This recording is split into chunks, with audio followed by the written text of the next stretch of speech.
שב לדבר אחותך, תלמידך, ידידך, אהוב לבך. אישי, בעלי ואב ילדיי, ריש לקיש חלה, ונפשו קצה בחייו. על כן באתי לפניך, אח יקר, בלב נתקה ורוח שבורה. חוס עליי, רחם, עזור לי, זכה אותי ברחמך, למדני להתקרב אל צדיקותך, חמול עליי בחמלתך.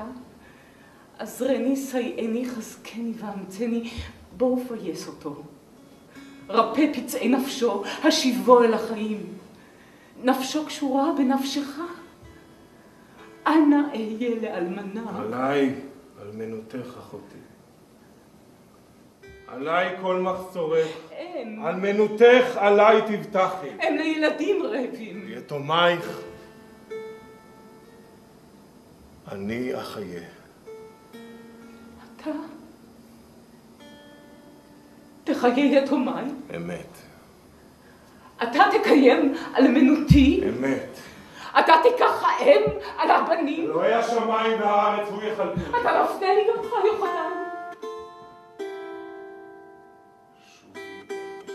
הלא תשיב לי. ראי את מקומך. דעתי היא קלה בעיניך? אחותי בת אמי ואבי. אמור מה יוחנן? על מה ולמה חלש גופו של בעלי וחלשה נפשו? אוכל לבוא איתך בדברים. לא בדברים חשקה נפשי אחי.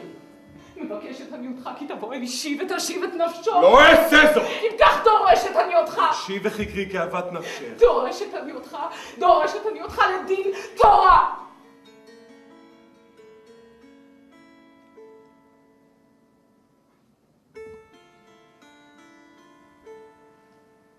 בפניך.